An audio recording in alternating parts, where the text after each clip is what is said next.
अगर कारण और रावण का युद्ध हो जाए तो कौन जीतेगा? दोस्तों, रावण को त्रेता युग का खलनायक कहा जाता है। वहीं कुंती पुत्र कर्ण को द्वापर युग में दानवीर कर्ण के नाम से जाना जाता है और ये दोनों ही सर्वशक्तिशाली योद्धा है। जहां एक तरफ रावण विश्व है, वहीं दूसरी ओर कुंती पुत्र कर्ण दान करने और अद्भुत शक्तियों के छात है। तो आखिर इन दोनों के बीच अगर युद्ध हो जाए तो क्या सच में दानवीर कर्ण रावण का वध कर पाएंगे? तो चलिए आज की इस वीडियो में जानते हैं कि इन दोनों में कौन सर्वशक्तिमान है और इन्हें अद्भुत शक्तियां कैसे प्राप्त हुई। तो वीडियो में लैंड तक बन रहे और वीडियो को लाइक और चैनल को सब्सक्राइब करें। तो चलिए जानते हैं सबसे पहले रावण की शक्तियों के बारे में, जो कि खलनायक भी कहलाता है। दोस्तों, रावण एक कुशल राजनीतिज्ञ, सेनापति और वास्तुकला का मर्मज्ञ होने के साथ साथ ब्रह्मज्ञानी तथा बहुविद्याओं का जानकार था। उसे मायावी इसलिए कहा जाता था कि वह इंद्रजाल, तंत्र, सम्मोहन और तरह तरह के जादू जानता था। उसके पास एक ऐसा विमान था जो अन्य किसी के पास नहीं था। इस सभी के कारण सभी उससे भयभीत रहते थे। कहते हैं रावण के 10 सिर थे। क्या सचमुच यह सही है? कुछ विद्वान मानते हैं कि रावण के 10 सिर नहीं थे, किंतु वह 10 सिर होने का भ्रम पैदा कर देता था। इसी कारण लोगों से दशानन कहते थे। कुछ विद्वानों अनुसार रावण 6 दर्शन और 4 वेद का जाता था, इसीलिए उसे 10 कंठी भी कहा जाता था। 10 कंठी कहे जाने के कारण प्रचलन में उसके 10 सिर मान लिए गए। ऐसी मान्यता है कि रावण ने अमृत व प्राप्ति के उद्देश्य से भगवान ब्रह्मा की घोर तपस्या कर वरदान मांगा, लेकिन ब्रह्मा ने उसके इस वरदान को न मानते हुए कहा कि तुम्हारा जीवन नाभि में स्थित रहेगा।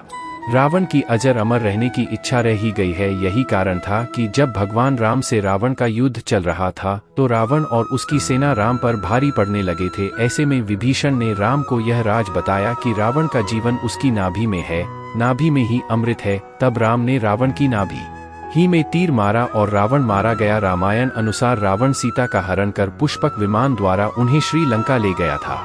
रामायण में वर्णित है कि युद्ध के बाद श्री राम, सीता, लक्ष्मण तथा अन्य लोगों के साथ दक्षिण में स्थित लंका से अयोध्या पुष्पक विमान द्वारा ही आए थे। पुष्पक विमान को रावण ने अपने भाई धनपति कुबेर से बलपूर्वक हासिल किया था। तो दोस्तों, यह शक्ति थी रावण के पास। अब जानते हैं कि पांडवों के पास ऐसी कौन सी शक्तियां थीं जिससे वह रावण का वध एक पल में कर सकते थे। अब जानते हैं दानवीर कर्ण के रहस्य के बारे में। दोस्तों, कहते हैं कि द्रौपदी को महारथी कर्ण से प्रेम था और कर्ण को भी द्रौपदी पसंद थी। स्वयंवर में कर्ण भी गए थे। राजा द्रुपद का भीष्म से विरोध था और कर्ण भीष्म के पक्ष में थे। राजा द्रुपद ने द्रौपदी को पहले ही बता दिया था कि कर्ण एक सूत पुत्र है और यदि तुमने उन्हें पसंद किया तो जीवन भर तुम्हें एक दास की पत्नी के रूप में पहचाना जाएगा।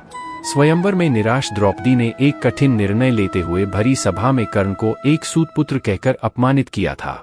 फिर भी चीर हरण के दौरान द्रौपदी को करने से उम्मीद थी, लेकिन कर्ण ने अपने अपमान को याद कर वहां द्रौपदी की कोई सहायता नहीं किया। बाद में जब भीष्म पितामह मृत्यु शैया पर लेटे थे तब कर्ण ने उनसे कहा कि वे द्रौपदी को चाहते थे। यह बात द्रौपदी ने भी सुनी और पहली बार द्रौपदी को भी पता चला कि गायन भी मुझे प्रेम करते हैं। दोस्तों, करने की शक्ति अर्जुन और दुर्योधन से कम नहीं थी। उसके पास इंद्र द्वारा दिया गया अमोघ अस्त्र था, जिसे इंद्र ने कवच और कुंडल के बदले में दिया था। अमोघ अस्त्र देते वक्त इंद्र ने कहा था कि तुम इसका प्रयोग एक ही बार कर सकते हो। यह जिस पर भी चलाया जाएगा वह निश्चित ही मारा जाएगा। कर्ण ने इस अमोघ अस्त्र का प्रयोग उसने दुर्योधन के कहने पर भीमपुत्र घटोत्कच पर किया था, जबकि वह इसका प्रयोग अर्जुन पर करना चाहता था। यह ऐसा अस्त्र था जिसका वार कभी खाली नहीं जा सकता था, लेकिन वरदान अनुसार इसका प्रयोग एक बार ही किया जा सकता था।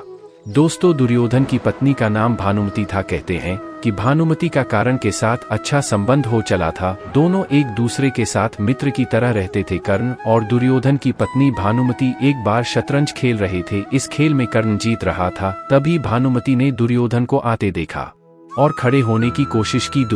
दुर्योधन के आने के बारे में कर्ण को पता नहीं था, इसलिए जैसे ही भानुमति ने उठने की कोशिश की ने पकड़कर बिठाना चाहा। भानुमति के बदले उसके मोतियों की माला करने के हाथ में आकर टूट गई। दुर्योधन तब तक कमरे में आ चुका था। दुर्योधन को देखकर भानुमति और गणित दोनों डर गए कि दुर्योधन को कहीं कुछ गलत शक न हो जाए, परंतु दुर्योधन को करने पर बहुत विश्वास था। उसने सिर्फ इतना कहा कि मोतियों को उठा लें और वह जिस उद्देश्य से आया था उस संबंध में गर्दन से चर्चा करने लगा। इस विश्वास के चलते ही कर्ण गलत समझ लिए जाने से बच गए।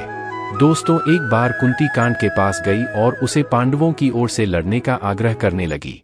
कर्ण को मालूम था कि गुमटी मेरी माँ है कुंती के लाख समझाने पर भी कारण नहीं माने और कहा कि जिनके साथ मैंने अब तक का अपना सारा जीवन बिताया उसके साथ में विश्वासघात नहीं कर सकता। तब कुंती ने कहा कि क्या तुम अपने भाइयों को मारोगे? इस पर कर्ण ने बड़ी ही दुविधा की स्थिति में वचन दिया, मारते। तुम जानती हो कि कारण के यहाँ याचक बनकर आया कोई भी खाली हाथ नहीं जाता है, अतः मैं तुम्हें वचन देता हूँ कि अर्जुन को छोड़कर मैं अपने अन्य भाइयों पर शस्त्र नहीं उठाऊंगा। कहते हैं कि भगवान श्री कृष्ण कर्ण और द्रौपदी के शरीर में समानता थी। कृष्ण की मांसपेशियां मृदु परंतु युद्ध के समय विस्तृत हो जाती थी, इसलिए सामान्यतः लड़कियों के समान दिखने वाला उनका लावण्य शरीर युद्ध के समय अत्यंत कठोर दिखाई देने लगता था।